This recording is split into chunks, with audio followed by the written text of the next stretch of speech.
जब रूह निकाली जाती है मैयत की, मरने वाली की, तो वो उसके गले की ताकत छीन ली जाती है, वरना वो इतनी जोर से चीखे कि उसके चीखने से लोग अपने बच्चे छोड़ दें, अपना घर बार छोड़ दें, अपनी दुनिया छोड़ दें। उसकी चीख ऐसे निकले, अल्लाह अकबर, कैसा पुरदर्द है मौत। मौत कितनी सख्त है मौत। कभी आपने सोचा मौत कितनी सख्त है? मेरी बेटियों, मेरी बहनों, तुमको तो बड़ा अंदाजा होगा। जब उंगली जलती है तो कितना दर्द होता है। क्यों? क्योंकि जब आग पहुंचती है तो रूह भाग जाती है, रूह जहां से हटती है वहां दर्द होता है। जरा गौर करो, जब रूह निकलती होगी तो कितनी तकलीफ होती होगी। पूरे जिस्म से रूह निकलती होगी तो कितनी तकलीफ होती होगी। सूरज निकलता है तो कहता है इंसान आज मैं निकल गया हूं, जो तुझको करना हो वो कर ले।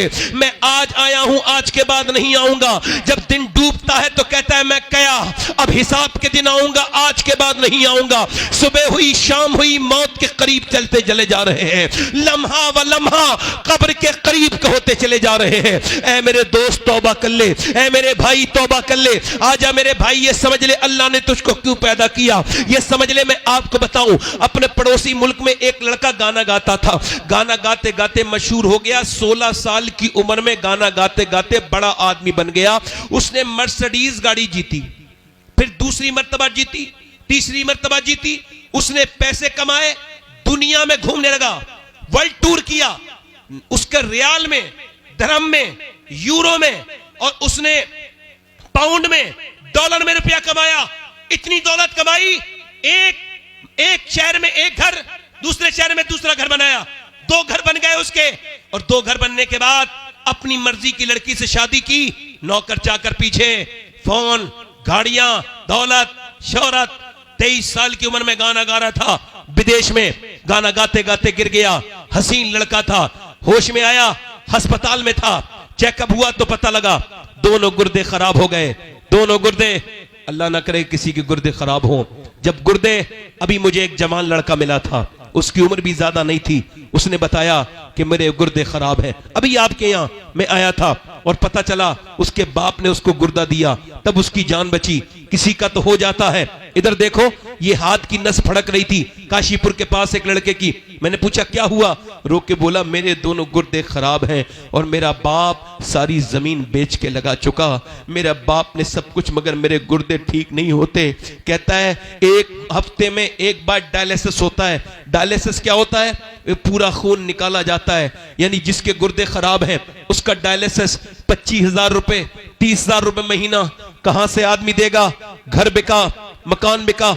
आप में से कितने लोग यहां बैठे हैं जिन्होंने दिल से बताना, जिन्होंने 2 रकअत नमाज पढ़ी हो जिंदगी में? अगर नहीं पढ़ी हो तो जाके पढ़ लेना, वुजू करना, अल्लाह के सामने कहना, ऐ मेरे मालिक मेरे गुर्दे ठीक है, तेरा शुक्र है।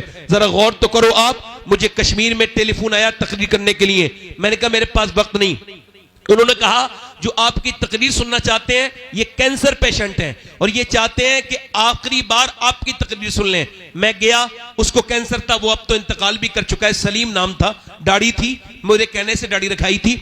मैंने पूछा क्या हाल है सलीम भाई? कमरे के अंदर। कहने लगा अल्लाह का शुक्र है। मैंने कहा मैंने सुना है आपको कैंसर है। कहा कैंसर की वजह से तो शुक्र है, कुछों को अचानक अटैक से मौत आ जाती है, किसी को दिल का दौरा पड़ जाता है, कोई एक्सीडेंट में मर जाता है। मगर मैं अपने करीम और रहीम रब का कैसे शुक्र अदा करूं कि मुझे 2 महीने पहले डॉक्टर ने बता दिया कि तू मरने वाला है। अब जब 2 महीने के बाद अंधेरी कब्र में जाना है तो मैं तो एक कमरे में नहीं रह सकता, अंधेरी कब्र में कैसे रहूंगा?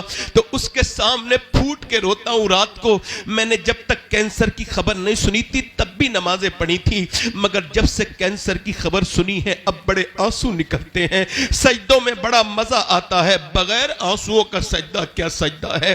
सजदा तो आंसुओं वाला है। बगैर मजे का सजदा क्या सजा है, क्या सजदा है? कभी सरवा सजदा तुम्हें हुआ कहीं तो जमीन से आने लगी सदा, तेरा दिल तो है सनम आशना, तुझे क्या मिलेगा नमाज में? तूने कभी अपने रब को रब नहीं कहा। ये मुझे बता, मैं तुझसे पूछता हूं मेरे दोस्त, मैं तुझसे पूछने आया हूं। हाँ मेरे जवान, तुझसे ही पूछने आया हूं। वो रोक के कहता है सैयद साहब मैं अपने रब के सामने रोता हूं, अल्लाह 2 महीने के बाद मैं कब्र में जाऊंगा, मैंने गुनाह बड़े किए हैं, छुप छुप के मुझे माफ कर देना। हाय जरा गौर तो करो, सोचो तो, देखो तो। एक आदमी को अस्पताल में भर्ती किया गया, उसको सांस लेने में दिक्कत हो रही थी। और जब सांस लेने में दिक्कत हुई, जब उसको अस्पताल में भर्ती किया गया, 1.5 दिन में ठीक हो गया। बिल आया 90,000 का। डॉक्टर को देख के रोने लगा। डॉक्टर ने कहा बड़े मियां पैसे ज्यादा लग रहे हैं, कम कर दूं? कहा नहीं, पैसे की बात नहीं है, अल्लाह ने इतना नवाजा है कि दोनों तेरे पूरे अस्पताल खरीद सकता हूं, खड़े खड़े यहां से उठूंगा मैं नहीं, पूरा अस्पताल खरीद दूंगा। कहा फिर रोते क्यों हो? कहा इस वजह से रो रहा हूं, सांस लेने में दिक्कत हुई, 1.5 महीने 1.5 दिन तेरी सांस से मैंने, तेरी हवा से मैंने सांस लिया, तेरी मैंने ऑक्सीजन से सांस लिया, तेरी मशीन से। तूने 90,000 का बिल बैठा दिया, मगर कभी मैंने सोचा ही नहीं, 80 साल का बूढ़ा हूं, अल्लाह की हवाओं में सांस ले रहा हूं। मैंने कभी सोचा ही नहीं सांस लेना कितनी बड़ी अल्लाह की नेमत है। जाओ अस्पतालों में, कॉस्मोस में जाके देखो, जाओ साई में जाके देखो, अस्पतालों में सांसें नहीं आ रही, लोगों को वेंटिलेटर पे पड़े हैं। उन्हें रोज देखने अस्पतालों में जाया करो, कब्रिस्तान जाया करो। नेक तकरीरों से नहीं बनोगे, अपने अंजाम को सोचोगे तब बनोगे कि आखिर देखो तो बीमार कैसे दुआ करता है मुझे सेहत मिल जाए। अल्लाह अकबर। मेरे दोस्त ये बता, तेरा गुर्दे का इलाज हुआ तूने लाखों लगा दिए, तेरा दिल का इलाज हुआ तूने लाखों लगा दिए, तेरा शुगर का इलाज हुआ लाखों लगा दिए। अरे जिसने तुझे गुर्दे का इलाज किया उसे लाखों दे दिए, जिसने गुर्दे दिए हैं उसके सामने कभी सजदा भी नहीं किया, उस रब को कभी करीम भी नहीं कहा, कभी कहा ही नहीं 2 रकत नमाज पढ़ के अल्लाह तेरा शुक्र है। याद रखो मेरे दोस्तों, मेरी बात याद रखना। इस नाक को सुने, इधर देखो, मेरी तरफ गौर करो, ये मेरा पॉइंट नोट करो आप लोग। ये नाक है, नाक के अंदर एक बारीक सा बाल है, ये इसके अंदर रग है, रग बाल से बारीक, उसको दूरबीन से देखता है डॉक्टर तब नजर आती है, वो MRI के बाद पता चलती है कि ये बंद है या खुली हुई है। और इसका काम क्या है? खुशबू और बदबू। अगर ये खराब हो जाए तो न खाने को सूंघ सकोगे, तो न फूल को सूंघ सकोगे, न कोई खुशबू आएगी न कोई बदबू। तो सुनो, पूरी दुनिया का मेडिकल साइंस मिलकर भी एक ऐसी रग नहीं बना सकता जो अल्लाह ने हर बंदे की नाक में बनाई है। नारे तकबीर, नारे रिसालत, बस लगे आला हजरत औलादे गौसे आजम सैयद शबात हुसैन साहिब क़िबला। सुनो, साइंस से हमारा कोई झगड़ा नहीं है। साइंस ये कहता है कि सूरज चांद 1.25 लाख मील दूर है। साइंस कहता है, साइंस भी कहता है, साइंस किताबें तहकीक है। इधर देखो, कुरान किताबें तखलीक है। इस जमीन आसमान मेरे रब ने बनाई है। सुभान अल्लाह, सुभान। किसी ने, लोगों ने खुदाई का दावा किया, मगर आज तक किसी ने यह दावा नहीं किया जमीन मैंने बनाई, आसमान मैंने बनाया, या इंसान मैंने बनाया। वो अकेला मेरा रब है जो दावा करता है जमीन भी मैंने बनाई है, आसमान भी मैंने बनाया। सुभान अल्लाह, सुभान अल्लाह। अगर आप अपने रब को नहीं पहचानोगे जिंदगी बेकार है। जब तक समझोगे नहीं रब कौन है, कौन है जमीन और आसमान का मालिक, कौन है बोलो। मैं क्या आपसे क्या अर्ज कर रहा था, वो नौजवान जो गाने गाता था, अब उसकी तबीयत खराब हुई, डायलिसिस हुआ, एक मकान बिका, दूसरा बिका, गाड़ियां बिक गई, रिश्तेदार छोड़ गए। गरीबों की रिश्तेदारी कम हो जाती है, अमीरों की बढ़ जाती है। बोलो गलत बात है या सही है? सुनो, जनाजे तो गरीबों के बड़े सुनसान निकलते हैं, अमीरों को छींक आ जाए, भीड़ लग जाती है। मेरे नबी फरमाते हैं, मेरा एक उम्मती बीमार हो जाए और कोई अल्लाह की रजा के लिए उसे देखने जाए, फरमाते मेरे आका जब तक वापस नहीं आता मेरा उम्मती 70,000 फरिश्ते उसके लिए दुआए मगफिरत करते रहते हैं। जरा जोर से बोलो, हम जैसे गुनहगार लोग और बीमारी पे किसी को देखने जाएं तो 70,000 फरिश्ते दुआए मगफिरत करें। ये कितनी बड़ी बात थी, मगर गरीबों को कोई देखने नहीं जाता। ओ मेरे दोस्तों, कोई गरीब अमीर नहीं, मेरी तरफ देखो, मैं आपसे पूछता हूं, उसने लोगों को टेलीफोन किया मगर पैसे किसी ने नहीं दिए उसे। कल तक तो लोग उसके साथ तस्वीर लेना चाहते थे। क्या शोहरत पे तकब्बुर है, क्या जमीन पे तकब्बुर है? अल्लाह ने नवाजा है तो गुरूर मत करना, किसी पे अपना धौंस मत जमाना, बल्कि अल्लाह ने नवाजा है तो मस्जिद में जाना और सजदा करके नाक रगड़ना अल्लाह के सामने और कहना मालिक मैं इस लायक नहीं था। अपने पुराने वक्त को याद करना, किसको वक्त को याद रखना? पुराने वक्त को याद रखना और कहना मालिक मैं इस लायक नहीं था, तूने मुझे नवाज दिया, मेरी हस्ती ये नहीं थी। अगर ऐसे कहोगे तो अल्लाह बहुत नेमतें बढ़ाएगा। वो तकब्बुर करने वालों को पसंद नहीं करता। वो सुनो, उसकी मौत करीब आने लगी। वो नौजवान जो कल तक बड़े गाने गाता था, मौत करीब आई। बीवी ने देखा रो रहा है, चेहरा काला हो गया। कहा क्यों रोते हो? कहा मैं अपनी बीवी को जीते जी बेवा देख रहा हूं और अपने बच्चों को यतीम देख रहा हूं। मैं सोच रहा हूं कि आज सबने मेरा साथ छोड़ दिया। मैंने जिन्हें गाने सुनाए उन्होंने मेरे फोन उठाने बंद कर दिए। मैं सोच रहा हूं अल्लाह ने आवाज दी तो गाने गाए, और जब मेरा बुरा वक्त आया लोगों ने छोड़ दिया। अगर गानों के बजाय मैंने नबी की नाते पढ़ी होती तो मेरा ये हाल नहीं होता, मेरा ये हाल नहीं होता। मगर मियां, आंख तब खुलती है जब बंद होने वाली होती है। इससे क्या फायदा? आज तुम आज ले उनकी पनाह, आज मदद मांग उनसे। मेरे दोस्त, इम्तिहान का मतलब क्या है? तू सुबह फजर का वक्त है, तू सो रहा है नौजवान, नींद ने बड़े अच्छे से अपने तेरे पर कब्जा जमाया हुए है और बिल्कुल सर्दी भी बड़ी सख्त है। तू लिहाफ के अंदर से अपना एक हिस्सा भी निकालना नहीं चाहता, बल्कि तू दबा रहा है। किधर से हवा आती है उधर से भी अपना कपड़ा दबा रहा है। मगर अचानक अजान की आवाज हुई। क्या आवाज आई? अजान की आवाज। अब सुनना नौजवान, सुनो मेरे दोस्त, अजान की आवाज आई, लिहाफ में गरमाई है। तू उठा, नमाज पढ़ने जा रहा हूं। नफ्स ने कहा आराम कर, सो जा, सर्दी बड़ी है, पढ़ लेना। ईमान ने कहा नहीं, नमाज अगर एक बार कजा हो गई तो कितनी बार उसको कजा पढ़ लो मगर अदा नहीं हो सकती। आए है, मैं आपको बताऊं, मैं अपनी बात कर रहा हूं, मुझे दुनिया में सबसे बेहतरीन काम यही लगता है कि नमाज को उसके वक्त में पढ़ लिया जाए। और मैंने नमाज की जितनी बरकतें देखी, अभी देखो चल रहा है ना, कितना चला ये वो दुनिया भर की चीजें, फला पकड़ लेंगे, नमाज नहीं पढ़ने देंगे। इस हाल में भी अल्लाह गवाह है कि मैंने हर जगह नमाज पढ़ी, एयरपोर्ट से लेके मुझे आज तक किसी ने टच तक नहीं किया। चूंकि मैं ये जानता हूं, मैं जिसके सामने झुक रहा हूं ना, वो दिलों का भी मालिक है, इंसानों का भी मालिक है। आपने कभी सोचा ही नहीं ऐसा। हम तो दुनियादार बने रहे। फजर का वक्त है, अल्लाह फरमाता है, हदीस कुदसी है, मैंने इंसान को पैदा किया तो उसके साथ अपने दुश्मन नफ्स को भी पैदा किया। यानी मेरा नफ्स मेरा भी दुश्मन, अल्लाह का भी दुश्मन।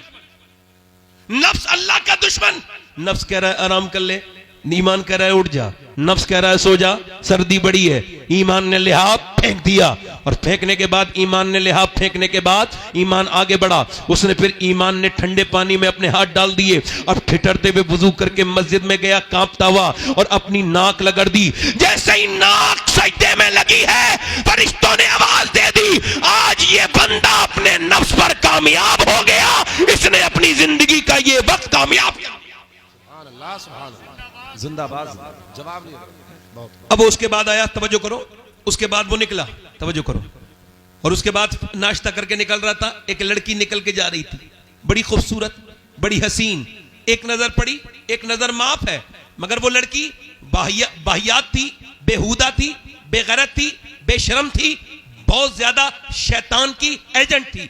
उसका जिस्म, अब वो कह रहा है इसका नफ्स देख ले, लड़की हसीन है, कपड़े बड़े खराब पहन रही है, देख ले। इसने नहीं मानने का, नहीं देखूंगा। नफ्स कह रहा है, नफ्स कुत्ता है ना, भौंक रहा है, देख ले देख ले। ईमान कह रहा है नहीं देखूंगा। मेरे नबी ने फरमाया आंखों का भी जिना होता है, सिर्फ आंखों का भी जिना होता है। नबी फरमाते हैं आंखों का जिना ये है, आंखों से देखा जाए, यानी आंखें ये मेरी हैं। नहीं नहीं मेरे दोस्त, ये मेरा धोखा है। ये आंखें मेरे रब की हैं। ये आंखें कल कयामत के दिन मुझसे अल्लाह से शिकायत करेंगी, ऐ अल्लाह तूने दिया तो काबा देखने के लिए था, दिया तो माँ बाप का चेहरा, मगर इसने गंदी चीजें देखी। मुझे बताओ, अगर ये आंसुओं से न धुली, वो गंदी तस्वीरें, वो गंदे वीडियोस जो तुमने अपनी जिंदगी में देखे हैं, अगर वही लेके अल्लाह की बारगाह में गए और वो बोल दिया, आंखों ने बोला कि तू ऐ अल्लाह ये गंदी तस्वीरें देखता था, ये वाहियात चीजें देखता था, मेरे नौजवान उस वक्त क्या होगा?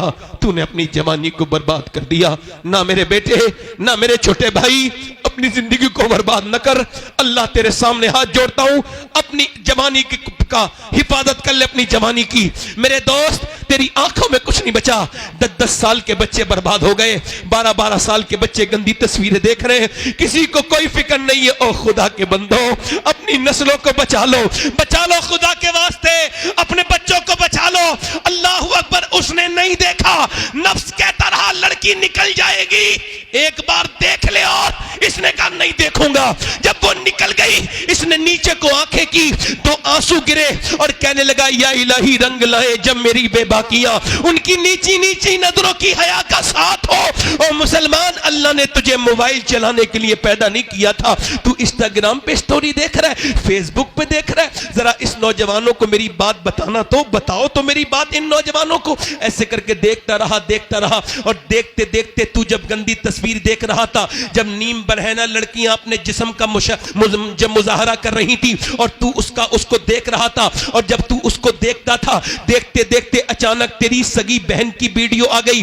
अब तू अपनी बहन की वीडियो देख के कांप गया। मेरी बहन यहां गंदी जगह ये वीडियो गंदा बनवा रही है, मुझे तो नहीं पता। कांपता हुआ अपनी अम्मी के पास गया, क्या मेरी बहन गंदी तस्वीर बनाती है? कहा नहीं, वो तो नहीं बनाती। तूने कैमरा चेक किया तो पता लगा चुपके वो भी अपनी वीडियो बनाती थी। तू चुपके देखता था तो तेरी बहन भी चुपके लोगों को अपना जिस्म दिखा रही थी, अपने फॉलोवर बढ़ाने के लिए। ना मेरे दोस्त, ना मेरे भाई, वापस आ जा, ये गंदगी न कर। अल्लाह ने तुझे यूट्यूब इंस्टाग्राम के लिए नहीं, चौराहे पे बैठने के लिए नहीं, बल्कि तेरी जवानी तो इस वजह से है कि अल्लाह के प्यारे रसूल के गुलामों, तेरी जवानी तो इस वजह से है कि तू जवानी अपनी कामयाब करके जाए। तेरी जवानी औरतों के पीछे भागने के लिए नहीं है, तेरी जवानी बिया दुनिया के कामों के लिए नहीं है, बल्कि बरेली से मेरे ताजुश शरिया की आवाज आ रही है। जिंदगी ये नहीं है सभी के लिए, जिंदगी है नबी की, नबी के लिए। ना समझ मरते हैं जिंदगी के लिए, जीना मरना है सब कुछ नबी के लिए। ये तो मियां पोते ने 100 साल बाद कहा, 100 साल पहले दादा ने इससे बड़ी बात कही थी। पोते ने कहा था जिंदगी है नबी की, नबी के लिए। दादा बोले जमीनो जमा तुम्हारे लिए, मकीनो मका तुम्हारे लिए, चुनीनो चुना तुम्हारे लिए, बने दो जहां तुम्हारे लिए, हम आए यहां तुम्हारे लिए, उठे भी वहां तुम्हारे। नारे तकबीर, नारे रिसालत, बसलके आला हजरत सैयद शबात मियां साहिब क़िबला, औलादे गौसे आजम, औलादे गौसे आजम, सरजमीने अदलपुर, इस्लाहे मुआशरा कॉन्फ्रेंस। नारे तकबीर, नारे रिसालत। दिलदार, जिंदगी क्यों दी गई है? जिंदगी क्यों दी गई है? जिंदगी है नबी की, है? जिंदगी है नबी की, जिंदगी है नबी की। मेरे नौजवान, मेरे भाई, आजा, वापस आजा। तेरी जवानी औरतों के पीछे भागने के लिए नहीं, तेरी जवानी नहीं किसी लड़की पे नजर डालने के लिए नहीं, तेरी जवानी तो मेरे हुजूर के लिए है। इश्क उससे कर। इधर देखो, एक आदमी, तवज्जो करना, इधर देखो भाई, तवज्जो। दिल लग रहा है नहीं लग रहा है? जिन लोगों का दिल लग रहा हो दोनों हाथ उठा के बोलो सुभान अल्लाह। एक ताबई बुजुर्ग है, उनका नाम है हारून बिन उस्मान। क्या नाम है बोलो? इधर देखो, हारून। अरे ये शागिर्द किसके हैं? अनस इब्ने मालिक। अनस इब्ने मालिक का मज़ार बसरा के करीब। और अनस इब्ने मालिक कौन? हुजूर की 10 साल नौकरी करने वाले। भाई नौजवान, वापस आओगे? अच्छा ठीक है। आप अच्छा मुझे देखो, मैं क्यों देखता हूं लोगों को? मैं सबका भला चाहता हूं। और मुझे क्या पड़ी है बोलो? मैं जो देखता हूं लोगों को, सुने सब। ये बताओ, सुनाना कौन चाहता है? जो कुछ समझाना चाहता है वही तो सुनाना चाहता है भाई। अब तवज्जो करो। अब वो कह रहे हैं साहब लड़कियां बिगड़ गई, लड़के बिगड़ गए। ना ना ना भाई, लड़की लड़के बाद में बिगड़ते हैं, पहले अम्मी अब्बा बिगड़े हैं भाई। आपने ये पहले कैसे कह दिया कि लड़की लड़का बिगड़ गए? पहले तो अब्बा अपने घर में बड़ी सी टीवी लाया। तजर्बा है आपको इस बात का? नहीं। मेडिकल साइंस ये कहता है कि बच्चा पेट के बाहर असर नहीं लेता, मां का पेट के अंदर से लेता है। ये मेडिकल साइंस अब कह रहा है। अभी 20-25 साल पहले या 50 साल पहले उन्होंने ये बात डिक्लेयर की है कि मां के सोने का असर भी बच्चे पे होता है, मां के खाने का असर भी होता है। तवज्जो करो, मां के खाने का असर सुनो, मां के खाने का असर, मां के पीने का असर, मां के सोने का असर, मां के रोने का असर। मां कमजोर, बच्चा कमजोर। मां ताकतवर, बच्चा ताकतवर। बोलो यही उसूल है नहीं? डॉक्टर कहते हैं टेंशन मत लेना, टेंशन लोगी तो बच्चे पे असर हो जाएगा। बल्कि ये जो अपनी बीवियों को मारते हैं इनके लिए बता रहा हूं, अभी रिसर्च हुआ है, ये जो बीड़ियां पीते हैं, बीड़ियां, इन्हें भी बता देना। ये जो सिगरेटें पीते हैं इन्हें भी बता देना। जो सिगरेट अपनी बीवी के सामने, हामला के सामने पिए और बीड़ी पिए, उसका बच्चा ज्यादातर जो है वो दिमाग के मामले में वो बहुत कमजोर पैदा होता है। ये जहर है, किसी का छोड़ा हुआ धुआं अगर नाक में आ जाए तो। वैसे मर्जी आपकी है, मेडिकल साइंस है। एक साहब करे गुटखे खाने से कुछ नहीं होता। अब जब उनका कैंसर हुआ तो किसी ने पूछा क्या हुआ? बोले यार मेरा बड़ा देर में आग लगी। एक दो गुटखा खाने से थोड़ी हो जाएगा, हल्के हल्के होगा ना भाई। एक दो गुटखा खाने से, एक दो सिगरेट पीने से होगा? पूरे पूरे जबड़े कटे हुए लोगों के मुंह इतने से खुलते हैं, पूरी जिंदगी रोटी नहीं चबा सकते वो, अगर बच भी गए तो लिक्विड ही पिएंगे और अपनी जानों को हलाक कर रहे हैं मेरे दोस्त। अपने लिए नहीं तो अपनी बच्ची के लिए, अपनी बीबी के लिए, अपने बच्चों के लिए। आपको पता है, ये एक अस्पताल में मैं गया कैंसर मरीज को देखने, तो कैंसर के मरीज ऐसे करके ढके हुए ऐसे। अब जब ऐसे करके ढके हुए थे, समझ रहे हो? अब उन्होंने ऐसे करके खोला डॉक्टर के पास जाने से पहले, तो डॉक्टर के वो आया कंपाउंडर, उसने कहा खोला, तो उसने स्प्रे मारा। स्प्रे से उसके कीड़े झड़ने लगे नीचे को, जो कीड़े थे छोटे छोटे नीचे को गिरे। उसने दिखाया नीचे कीड़े गिर रहे थे, और उसके बाद उसने उसके अंदर खुशबू मारी, स्प्रे मारा खुशबू का। अब डॉक्टर देखेगा, ये जो डॉक्टर है ना कैंसर देखने वाला, इसे तेरी जिस्म की बदबू पसंद नहीं। तूने जरा से शौक में ये क्या कर बैठा मेरे जवान? तेरे नबी ने तो ये कहा था कि तू वुजू करे तो 3 बार कुल्ली करना। इस्लाम ने तो ये कहा था कि जब तू सोए तो मिसवाक करके सोना, और जब उठे तो पहला काम मिसवाक करके। और तूने अपने मुंह में ये गंदी चीजें रख ली, तू गुटखे खा के सो गया। ओ मेरे दोस्त, नहीं मेरे भाई, नहीं। मैं क्या कह रहा था, मां बाप का असर पैदा होने के बाद नहीं। हार्वर्ड ने रिसर्च किया कि बच्चे पागल कौन हो जाते हैं, पागल होते हैं पैदा होते ही, वो बेकार होते हैं। उन्होंने कहा ये वो बच्चे हैं जब अपनी मां के पेट में थे, इनके बाप ने इनको मारा, जब मारा तो पेट के बच्चे पे असर हुआ, वो पागल पैदा हुआ। इसका मतलब ये है कि जब और डॉक्टर के पास जाती है औरत, और डॉक्टर कहता है तुम अगर चाहती हो बच्चा ताकतवर पैदा हो तो ऐसा करना कि तुम ऐसा करना, ज्यादा आयरन की चीजें खाना, जैसे बादाम खाओगी आयरन है, जैसे आप खाओगी सेब खाओगी आयरन है उसके अंदर। अगर आप ये चाहती हो कि आपका बच्चा ज्यादा विटामिन सी लेके पैदा हो तो उसके लिए आप लीमू को चूसना, लीमू पीना और संतरा खाना। आप ये चाहती हो बच्चे के अंदर विटामिन डी बढ़े तो ज्यादा अमरूद खाना, और धूप में बैठने से विटामिन डी बढ़ती है। और मेरी बहनें सुने कि जब अल्लाह का बनाया हुआ सेब, संतरा, अनार, अमरूद अगर मां खाए तो बच्चे पे असर हो जाए, तो क्या अल्लाह का कुरान मां पढ़ेगी तो बच्चे पे असर नहीं होगा? क्या बात है, नारे तकबीर, बोलो तो सही। नारे रिसालत, होगा कि नहीं होगा? बहुत खूब, बहुत खूब। जवाब नहीं, बोलो होगा। इधर देखो, ये पानीपत है, पानीपत ज्यादा दूर तो नहीं अपने यहाँ से ऐसे ही होगा 250 किलोमीटर। पानीपत दिल्ली से 80 किलोमीटर है, 90। वहां एक बच्चा पैदा हुआ, 1 दिन रोया, 2 दिन रोया, 3 दिन रोया, 4 दिन रोया। 1 हकीम, 2 हकीम, 3 हकीम, 4 हकीम, 5 हकीम, हकीमों ने देखा ठीक नहीं हुआ। 1 महीने के बाद फखरुद्दीन बहाउद्दीन जकरिया मुल्तानी के दामाद गुजर के गए। उन्होंने जब आवाज सुनी, कहने लगे ये बच्चा रो नहीं रहा है, का फिर अल्लाह को याद कर रहा है, वली है अल्लाह का वली पैदा हुआ ये बच्चा। लोगों ने कहा कैसे? कहा आओ जाके घर दिखाता हूं। पहुंचे, कोई है? बाप निकल के आया, जी ये आपका बच्चा रो रहा है? कहा मेरा ही बच्चा है। कहा ये वली है? कहा दिमाग ठीक है, ना सोया है ना सोने दिया है, वली कह रहे हो? डॉक्टरों के पास लेके पागल हो गया। कहा मेरी गोद में लाके दो, उसे परेशान ना करो। गोद में लाके दिया, एक कान में कुछ पढ़ के दम किया, सुनना अल्लाह तुम्हें औलादे दे तो ख्याल रखना बीबी क्या कर रही है। जब उसके पेट में बच्चा है तो कानों में एक कुछ पढ़ के सुना, दूसरे में कुछ पढ़ के फूका, दम किया, बच्चा खामोश। कहने लगे साहब क्या पढ़ दिया? दवाइयों से ठीक नहीं हुआ, आपने कानों में क्या पढ़ के दम कर दिया? बाद में बताऊंगा, पहले ये बताओ क्या इसकी मां कुरान की हाफिजा है? कहा इसकी मां का नाम जमाल फातिमा है, उमर फारूक आजम की नस्ल से है।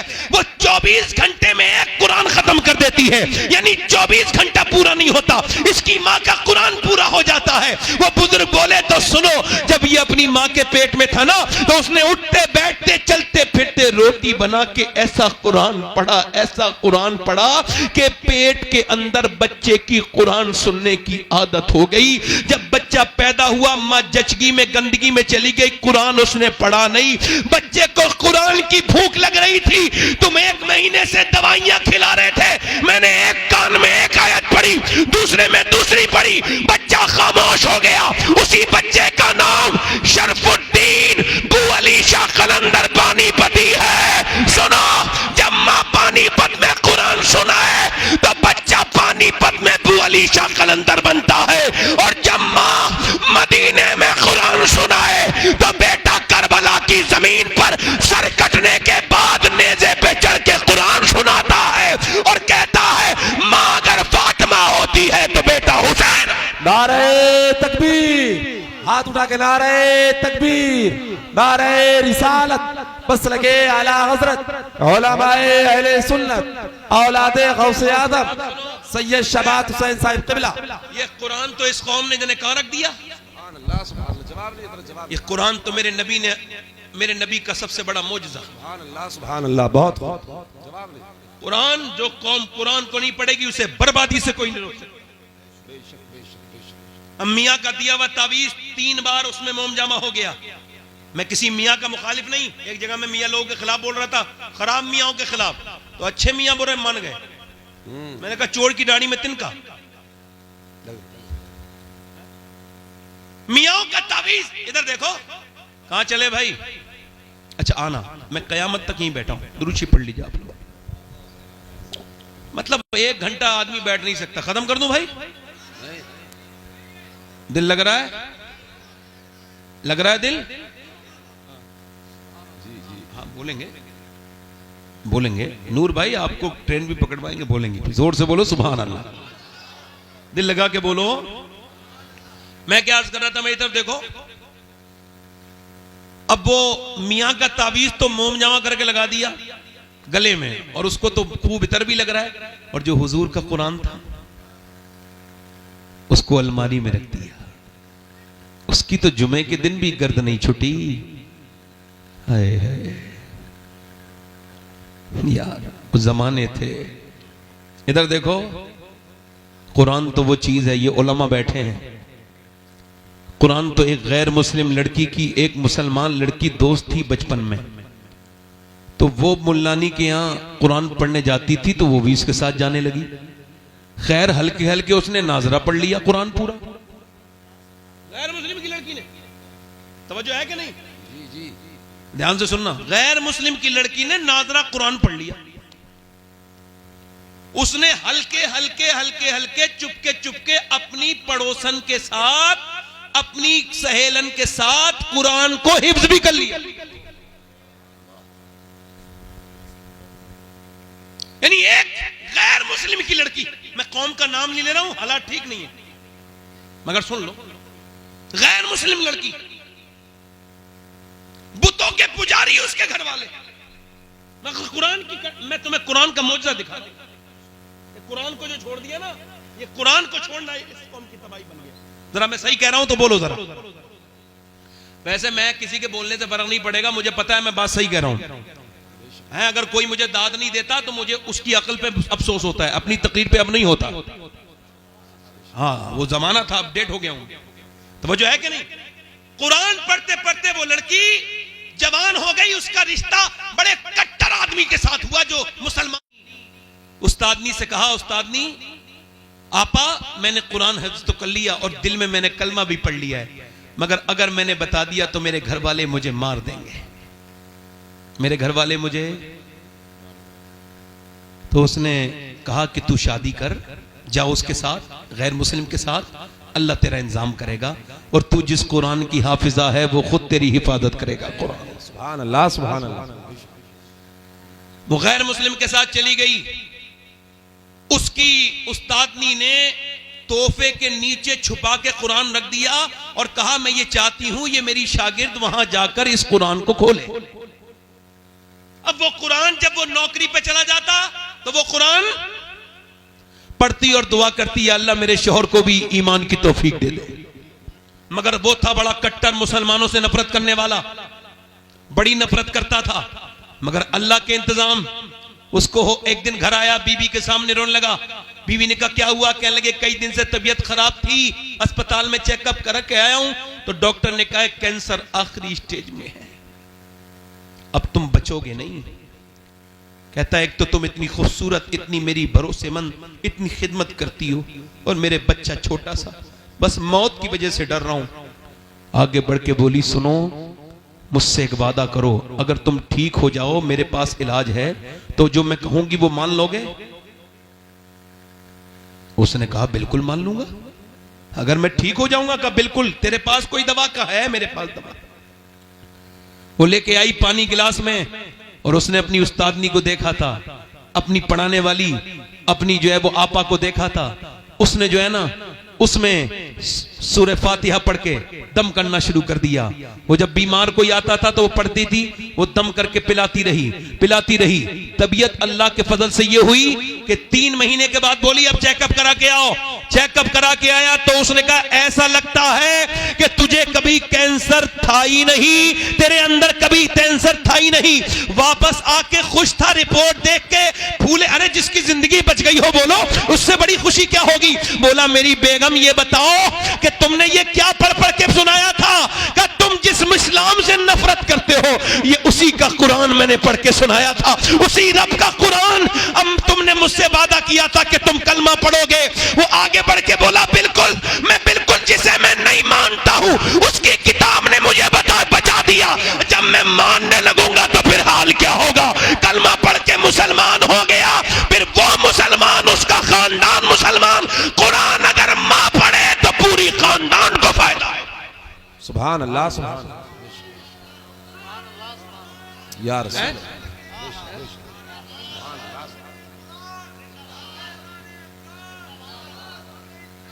जिंदाबाद, जिंदाबाद। जवाब नहीं है।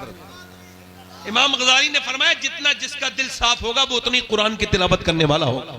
बेशक बेशक, सुभान अल्लाह। अब कुरान तो इधर देखो, तवज्जो करो। लड़की बिगड़ गई, लड़का ना ना ना, लड़की तो ठीक ठाक थी, लड़की को बिगाड़ा किसने? इन्होंने कहा करबला के ऊपर बयान करो, तो लो करबला के ऊपर सुन लो। इधर देखो, अगर 6 महीने की बच्ची, 6 साल की लड़की के सर पे दुपट्टा रख दो, ईमान से कह रहा हूं जान दे देगी, मगर बड़े होकर दुपट्टा नहीं हट सकता उसके सर से। लड़की बिगड़ी नहीं, लड़की बिगाड़ी। लड़की बिगड़ी नहीं, लड़की बिगाड़ी। अरे लड़कियां तो जनाजे की रौनक है। अरे जिस घर में लड़कियां नहीं उसमें तो मौत हो जाए तो पता ही नहीं चलता मौत हुई है नहीं हुई है। बाप का जनाजा रखा है, इधर देखो, बाप का जनाजा रखा है और सब माल बांट रहे हैं, मगर लड़कियों को भी लड़ते नहीं देखा होगा। मगर लड़की तो फूल थी, मगर उसको बिगाड़ा किसने? बड़ी यार आपके यहां डिस्टरबेंस है। हमारे इलाके में लोग बड़ा समझते नहीं, अहमियत नहीं समझते। आपको खबर नहीं है मैं किस नहज पे बात कर रहा हूं, थोड़ा समझ लिया करो। मैं आपका गुलाम हूं। गुलाम वो होता है जो सुनाना चाहे, आका वो होता है जो सुनना ही ना चाहे।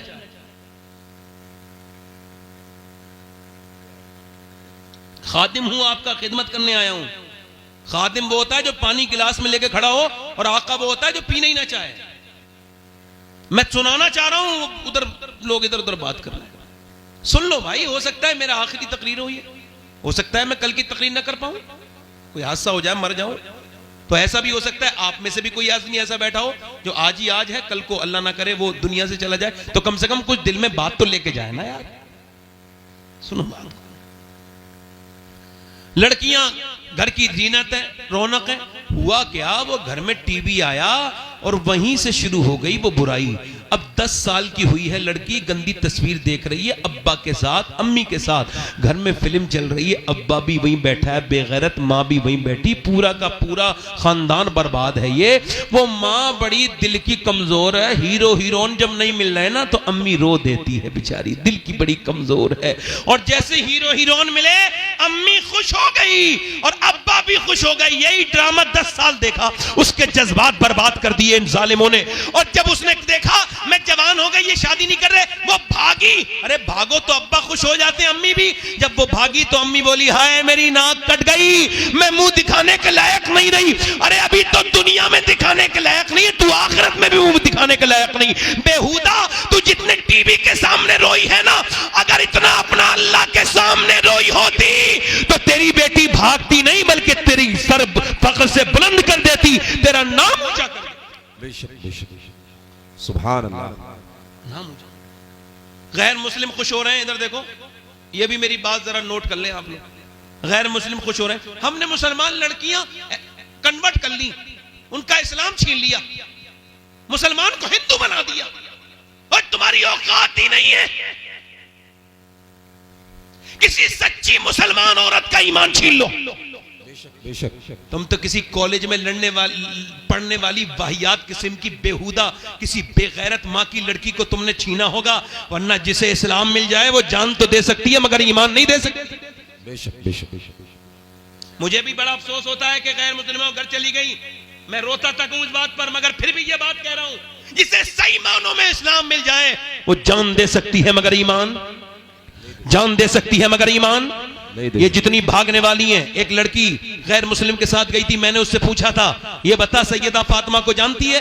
बोली ये कौन है? हंसना नहीं। मैंने पूछा सैयदा खतीजा को जानती है? बोली मुझे नहीं पता कौन है, बस वो तो तुम्हारा स्कूल जानती थी। इस्लाम जो जान जाए, मैं कह रहा हूं दूर मत जाओ, प्रैक्टिकल देख लो, इस्लाम जो कबूल कर ले वो जान देता है, ईमान नहीं। तुम फिलिस्तीन को देख लो, फिलिस्तीन में 7,000 बच्चे, कितने? 10 साल से कम उम्र के बच्चे शहीद हुए। कितने? 7,000। माएं जब उठा रही हैं लाश अपने बेटे की ना, तो किसी का हाथ आ रहा है, किसी का पांव आ रहा है। आप भी बच्चे वाले हो, मैं भी बेटा वाली हूं, बेटे मेरे भी बच्चे हैं। तुम्हारे 5 साल के 2 साल के बच्चे को ऐसे उठाओ तो किसी का हाथ आ रहा है, किसी का सर उड़ गया। एक एक ब्रेड पे एक ब्रेड पर 3-3 लोग दावेदार हैं, एक ब्रेड पर। हजारों लोग शहीद हो गए, किसी को तकलीफ नहीं है। कोई इदारा फलस्तीनियों के बारे में कुछ नहीं कहेगा क्योंकि वो मुसलमान है, नबी का कलमा पढ़ते हैं। किसी को तकलीफ किसी को नहीं होगी मगर गुंबदे खजरा के मकी को होगी। मेरे नबी फरमाते हैं मेरे उम्मती जब तेरे पाँव में कांटा लगता है तो मुझे तकलीफ होती है। फरमाया था मेरे हुजूर ने मदीने के हालात बिगड़े, सहाबा तो मुल्क के शाम चले जाना। अर्ज की हुजूर जब शाम के हालात बिगड़े तो फिर मेरी उम्मत के लिए दुआ कर देना, मेरी उम्मत में बड़ा सख्त वक्त होगा। कैसा सख्त वक्त है उम्मत के ऊपर? 57 मुल्क तमाशा देख रहे हैं मुसलमानों की, उनके मोहल्ले के मोहल्ले पूरे खत्म कर दिए गए, उनके पास पीने को पानी नहीं। मगर उन औरतों का जब मैंने बयान सुना है अपनी बहनों का, बेटियों का, ये जो अपनी आदि आस्तीन के कपड़े पहनती हैं, मेरी मुसलमान उन तक मेरी ये बात पहुंचाना तुम्हें खुदा का वास्ता है। उन तक बताओ जो अपने बेडरूम में बैठी हुई अपने आप को बंबई की हीरोइन की तरह बनाना चाहती है, उसको बताना। जिसने सर से दुपट्टा फेंक दिया, जिसने नबी से मोहब्बत का रिश्ता तोड़ दिया, जिसने नबी से अपना नाता तोड़ लिया, उस बहन को, मेरी बेटी को बताना, उस 10 साल की बच्ची को बताना जिसने इंस्टाग्राम पे बाल खोल के स्टोरी बनाना शुरू कर दी है। उस 15 साल की 20 साल की लड़कियों से मेरी बात ये उन तक पहुंचाना, मेरी बेटियों तक उन तक पहुंचाना जिन्होंने इंस्टाग्राम पे अपने जिस्मों को फेसबुक पर दिखाना शुरू कर दिया कि फलस्तीन की लड़कियां ये कह रही हैं, फलस्तीन की लड़कियां ये कह रही हैं कि हम रात को सोते हैं तो बुर्का ओढ़ के सोते हैं। फलस्तीन की औरतें कह रही हैं हम रात को सोते हैं तो बुर्का का, सोने वक्त को कोई बुर्का नहीं ओढ़ता। क्यों ओढ़ती हो? का इस वजह से ओढ़ते हैं कि जब बम गिरता है तो घर हमारे मलबे में तब्दील हो जाते हैं। हम ये चाहती हैं कि जब हमारे ऊपर बम गिरे और हम जब मलबे में दबें और जब हमारी लाशें निकलें तो बेपर्दा नहीं होनी चाहिए, पर्दे में होनी चाहिए, बेपर्दा नहीं होनी चाहिए, पर्दे में। है फिलिस्तीनियों तुम्हें सलाम हो, ऐ फिलिस्तीन की गाजा पट्टी की मेरी बहनों, तुमने तो हमें जीने का सलीका सिखाया मगर हम सीख न सके, हम सीख न सके। तुमने तो बहुत सिखाया मगर हम सीख न कह सके। हाय ये दुनिया लग गई, क्या समझते हो ये दिल लिए फिर रहे हो? ये कैसा दिल लिए फिर रहे हो जिस दिल में बिल्कुल दर्द ही नहीं है? ये कौन सा दिल है? ये तो जानवर से भी सख्त दिल है जिसमें किसी का दर्द नहीं। मुसलमान वो है, मेरे नबी ने फरमाया मेरी उम्मत एक जिस्म की तरह है। अगर एक जगह जिस्म में तकलीफ हो तो पूरा जिस्म मुतासिर हो जाता है। अगर किसी भी दुनिया का मुसलमान परेशान हो तो अगर तेरे दिल में परेशानी नहीं हुई तो तू फिर सही मानों में मुसलमान नहीं, तू फिर वो मोमिन नहीं जिस पर अल्लाह का इनाम उतरने वाला है। ओ मेरे दोस्त, मैं तुझसे ही पूछता हूं मेरे भाई, चल वो फिलिस्तीन की लड़कियां अपनी जगह, क्या तू अपनी बहनों को पहना सकता है दुपट्टा? क्या तू अपनी बेटी को पहना सकता है दुपट्टा? मैं तुझे बताता हूं, करबला की बात सुनना चाहते हो? सुनो। 6 साल की है ज़ैनब। कितने साल की बोलो? 6 साल की ज़ैनब। मैं खत्म कर रहा हूं, थोड़ी देर और सुन लीजिए। कुरान पढ़ रही है। हजरत अली कहते हैं मेरी शादी हुई। किसकी शादी हुई बोलो? हजरत अली।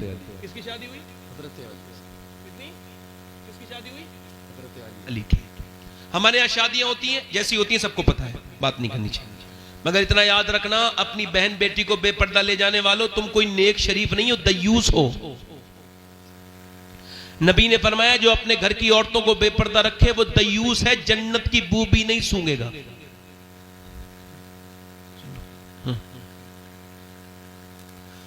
हजरत अली कहते हैं मेरी शादी होकर मेरी फातिमा मेरे घर में आई, मेरी बीबी, तो मैंने उन्हें देखते ही रोना शुरू कर दिया। तो वो बोली क्या आपको शादी पसंद नहीं जो रो रहे हैं? मैं आगे बढ़ा, उन्होंने मेरा हाथ पकड़ा, क्यों रोते हैं? तो वो बोली क्यों रोते हैं? तो मैंने कहा कैसी भी लड़की हो, कितनी भी गरीब, उसके दिल की ख्वाहिश होती है जब दुल्हन बने तो एक जोड़ी कपड़े पहन ले।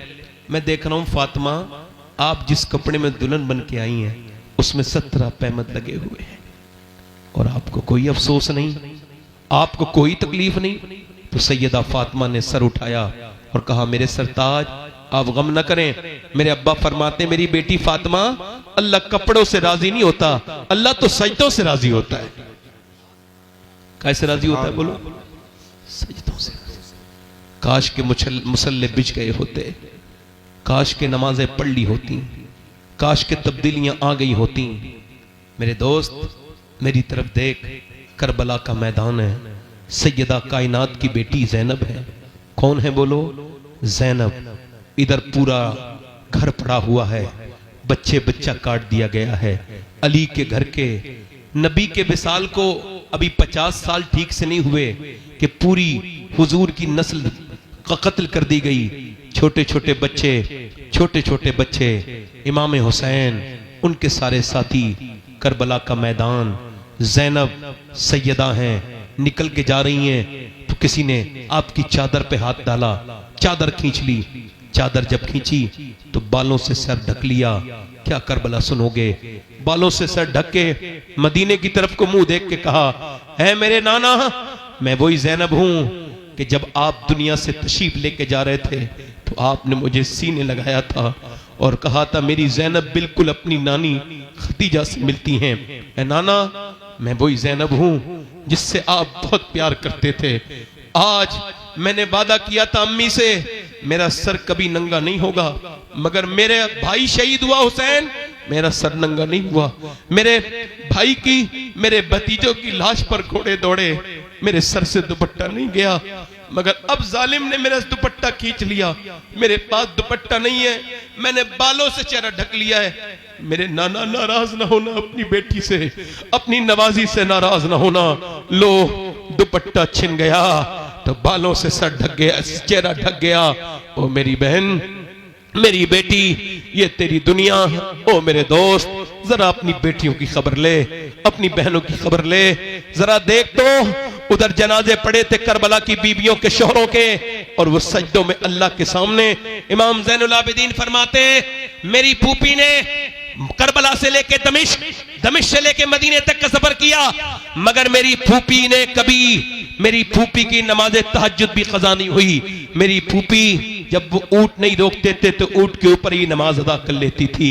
बस मसला वही आता है, तरजीह अव्वल अल्लाह को बनाना होगा, उसी को बनाना होगा। मैंने दोस्तों, कब तक तौबा नहीं करोगे? बोलो कौन सा दिन आएगा जो तौबा करोगे? बोलो कौन सा दिन आएगा? मैंने अपने बाप को अपने सामने दफन होते देख लिया, मैंने अपने ताया को अपने सामने दफन होते देख लिया। मेरा बेटा कब्र में चला गया, मैं पूछता हूं तुमने अपने रिश्तेदारों को दफना दिया, और भी कोई निशानी चाहिए मौत के ऊपर? नहीं नहीं। हजरत सैयदना ईसा अलैहिस्सलाम अपनी माँ मरियम की कब्र पे जाते हैं और कहते हैं मेरी माँ मरियम, मैं अब मुर्दे जला लेता हूं, तू कहे तो तुझे जिंदा करूं। अंदर से आवाज आई, ना मेरे बेटे ईसा, मेरी रूह निकली थी, इतनी तकलीफ हुई थी, उसका एहसास अभी तक हो रहा है, उसका एहसास अभी तक हो रहा है। हजरत उमर फारूक आजम, कोई है उमर फारूक आजम के टक्कर का यहाँ पर? तो फिर क्यों नहीं डरते? उमर कौन? मेरे नबी ने फरमाया मेरे बाद कोई नबी होता तो मेरा उमर होता। फरमाया मेरा उमर जब ईमान लाया तो आसमान के फरिश्तों ने खुशियां मनाई। हजरत उमर के मारी गए चाकू, जब मारा चाकू फट गई आंत, दूध पिया आंत से निकल गया। बेटे से बोले वक्त मौत का करीब है, सर रख दे जमीन पे, नहीं रखा। ओए अब्दुल्ला सर जमीन पे रख दे, नहीं रखा। अब्दुल्ला सर जमीन पे रख दे, ओ बेटे रख दे। सर जमीन पे जब रखा तो अपनी नाक आपने मिट्टी में रगड़ी और कहा ऐ अल्लाह, लोग कहते उमर ये है, उमर वो है, मगर उमर तो तेरी बारगाह का मुजरिम है, अगर उमर तो तेरी बारगाह का मोहताज है। मौत का वक्त है, अगर तूने आज उमर को न बख्शा तो उमर बर्बाद हो जाएगा, उमर बर्बाद हो जाएगा, उमर बर्बाद हो जाएगा। हाय उमर! कौन उमर? हजरत अली आए, बोले या उमर तुम क्यों रोते हो यार? मैंने नबी से सुना है कि तुम्हारा घर जन्नत में है, तुम्हारा महल सुनहरा है, इतना खूबसूरत महल है कि मेरे नबी को पसंद आया था। अली तुम गवाही दोगे? मैं भी गवाही दूंगा, मेरा बेटा हसन भी गवाही देगा। ओ मेरे दोस्त, याद रखना जो भी आपने किया है सब लिख गया है, एक एक चीज को वो देख रहा है। वो समीन बसीर भी है, वो अलीमुल खबीर भी है, वो अल्लामुल गुयूब भी है, वो देख रहा है, वो सुन रहा है, वो जान रहा है। एक औरत मूसा अलैहिस्सलाम के जमाने में, आखिरी रिवायत, अपने मूसा अलैहिस्सलाम के जमाने में एक आदमी के पास आई, कह लगी मेरे बच्चे भूखे हैं, बड़ी प्यास भूख है मेरे बच्चों को, कुछ दे दे। उसने कहा मैं तो औरतों का शौकीन हूं, तुझे पसंद करता हूं, रात गुजार, जिस्म पे इख्तियार दे दूंगा। उसने कहा सुन, अपना जिस्म बेचने नहीं आई, वापस गई, मगर फिर आई, कह लगी मेरे बच्चे बेहोश होने लगे, मजबूर हूं, दे दे, रात को आ जाऊंगी, जो तेरा दिल चाहे कर लेना। वो ठीक है, पैसे लेके चली गई, खिला पिला के शाम को आई, रात को बैठी थी, जब बैठी थी ना इसके करीब कमरे में, ये इसके करीब गया जिना करने के इरादे से, हाथ जब लगाया ना, हाथ जब लगाया तो कांपने लगी और फिर उसके पसीने आए। और क्यों रोती है? पैसे नहीं मिले क्या? ड्रामा करती है? का सब कुछ पैसे नहीं होते, ईमान भी कुछ होता है। का क्या मतलब? का मेरे बच्चे अगर भूखे ना होते तो मैं कभी नहीं आती। मेरा ईमान यह है कि जब मैं नमाज पढ़ती हूँ, सजदा करती हूँ, तब भी मेरा अल्लाह देखता है, और जब मैं जिना कर रही हूँ तब भी मेरा अल्लाह देख रहा है। ऐ मेरे दोस्त, मेरे नौजवान, तुझको इस बात का एहसास ना हुआ कि तू जब गलत जगह गया, किसी लड़की को गलत जगह लेके गया, किसी होटल में, किसी रूम में, तो किसी ने न देखा, मगर अल्लाह ने तो देख लिया ना तुझे, रब ने तो देख लिया ना तुझे। बोल, तुझे अल्लाह की शर्म नहीं? मेरे नबी फरमाते हैं, मेरा अल्लाह फरमाता है मेरे महबूब, मैं अगर जानी जिना करने वाले को माफ भी कर दूं, वैसे वो करीम है, मगर फरमाता है, हदीस कुदसी है मेरे महबूब, मैं जिना करने को माफ भी कर दूं और अगर उसे जन्नत भी दे दूं तो जन्नत में अपना दीदार नहीं कराऊंगा, यानी वो अपना दीदार नहीं कराएगा। इन आंखों से देखोगे जिससे गंदे नजारे देखे थे, तुम्हारे मेरे नफ्स ने मुझे बर्बाद कर दिया। इस नफ्स को पहचानो। ऐ दो नौजवानों, अपने नफ्स की ख्वाहिशों में बर्बाद ना हो जाओ, ना ना ना, अपना वकार बनाओ, अपने आप को मजबूत करो, अपने ईमान और अकीदों को। मोहल्ला रूम कहते हैं, एक चूड़ी बेचने वाला चूड़ी बनाता था सुनार सोने की, उसने एक औरत को बुलाया और उसने जो है ना अपनी, उसका बच्चा कोई नहीं था, उसने एक लड़का ले लिया, लड़का 20 साल का हो गया, एक औरत को चूड़ी पहना के घर आया। बीबी ने कहा कौन सा गुनाह किया है? कोई नहीं। कहा दरवाजा नहीं खोलना जब तक बताओगे नहीं। बोला एक लड़की का हाथ पसंद आ गया था औरत का, मैं पकड़े रहा थोड़ी देर, फिर सोचा अल्लाह देख रहा है, छोड़ दिया। कहा अंदर आ जा, मैंने जिसे अपना बेटा बना के पाला है ना 20 साल, आज उसने मेरा गंदे तरह से हाथ पकड़ा, गंदे तरह से हाथ लगाया, मैं समझ गई मेरे आदमी ने किसी के ऊपर हाथ डाला है जिस्म पर, किसी की इज्जत पर, तो आज मेरे घर में भी हाथ डल गया। वो आदमी कांप के बोला है अल्लाह मेरी बेटी मेरी बीबी की हिफाजत कर ले। हमें भी सोचना चाहिए नौजवानों, ना ना ना मेरे दोस्त अपनी जवानी बर्बाद न कर, ना मेरे दोस्त अपने रब से डर। ऐ मेरे भाई, वो औरत रोने लगी, इतना रोई, कह लगी मेरा बच्चा अगर भूखे ना होते, कह लगी है मेरे रब माफ कर देना अपनी बंदी को, अगर मेरे रब मेरे बच्चे भूखे ना होते तो कभी ना आती। रोई, रोके, वो उसका दिल धुल गया। बोला तुझे मैं अपनी बहन बनाता हूं, पैसे दिए, वो तो चली गई, वो चली गई, वो तो चली गई, मगर वो जो था ना, वो बोला मालिक एक दिन आई थी हाथ तक नहीं लगाया, मैं कितना गुनहगार हूं, मैंने कितनी इज्जतों पे डाके डाला है, मैंने कितनी इज्जतें लूटी हैं। सजदे में गिर गया और इतना रोया, सो गया। सुबह को दरवाजे पे दस्तक हुई, दरवाजा खोला, का कौन? तो आप बताओ आप कौन? कहा मेरा नाम तो ये है। कहा मैं अल्लाह का नबी मूसा हूं, अल्लाह ने तुझे सलाम भेजा है।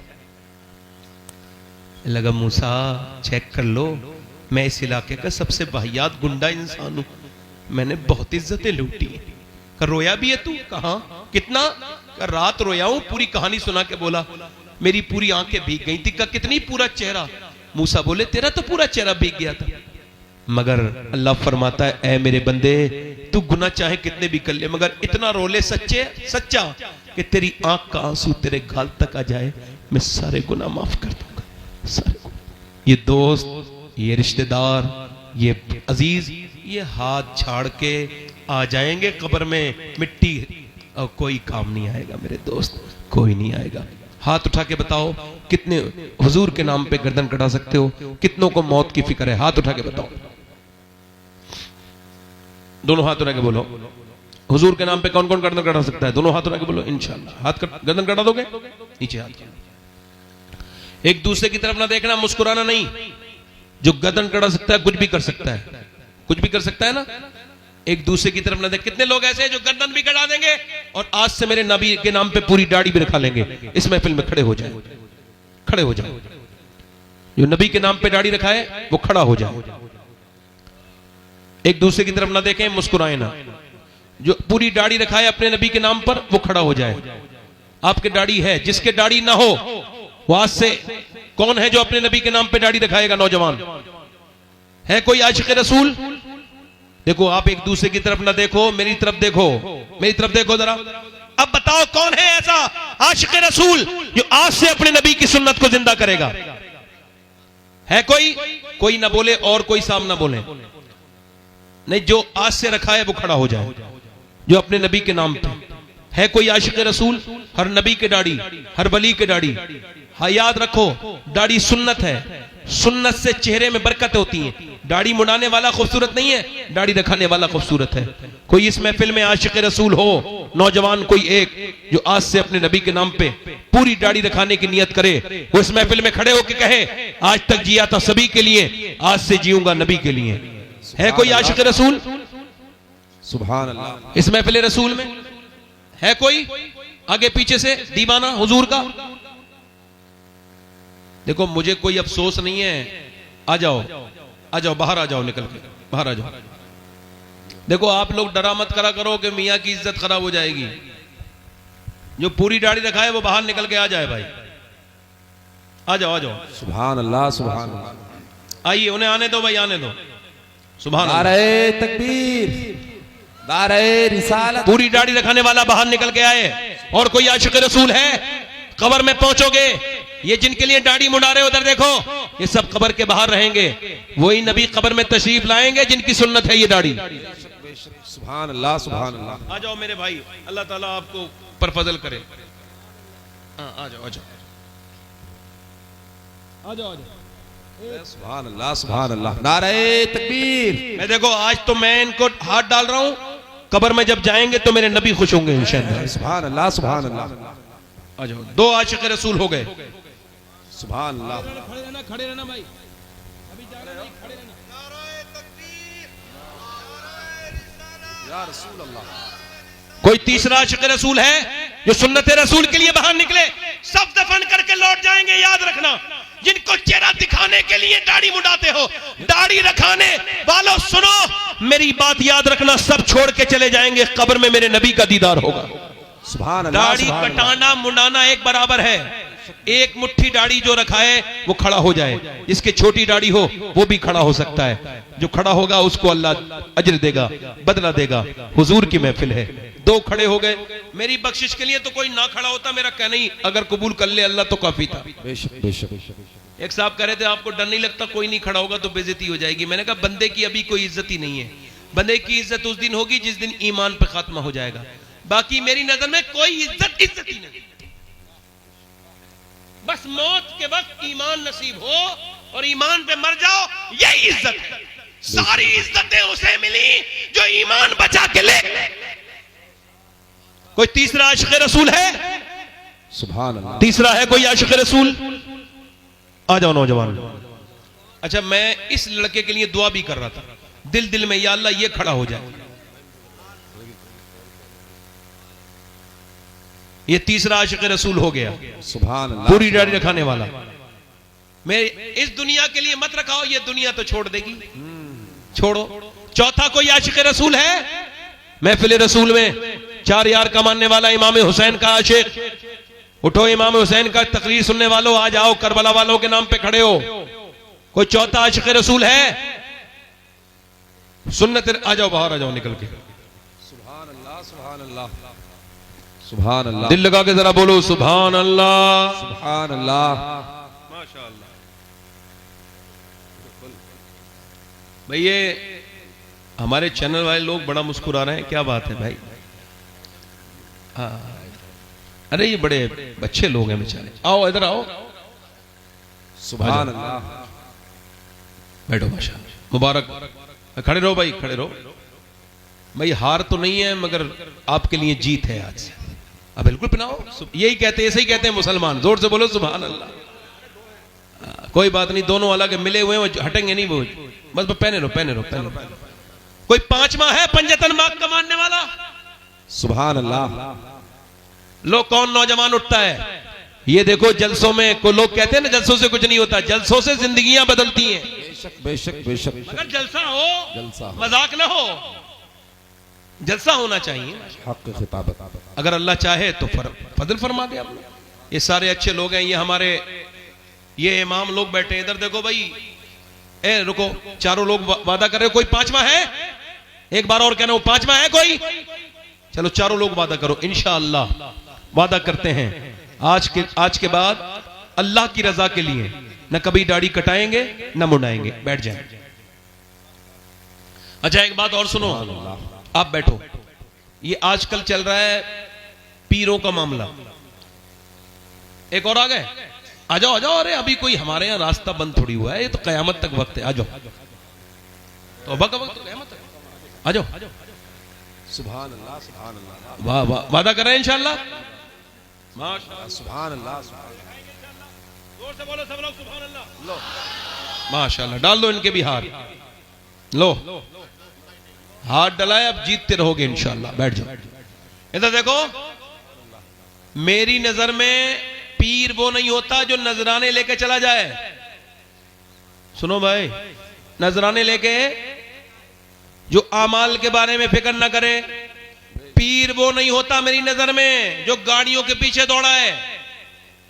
मेरी नजर में पीर वो है जो आमाल की इस्लाह करे। काय की इस्लाह करे? आपको और आपको इस्लाम समझाए।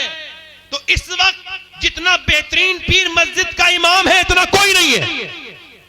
अब मानो या मत मानो, वो बहुत कम तनख्वाह में आपको भी कुरान सिखाता है, नमाज भी पढ़ाता है, आपके बच्चों को।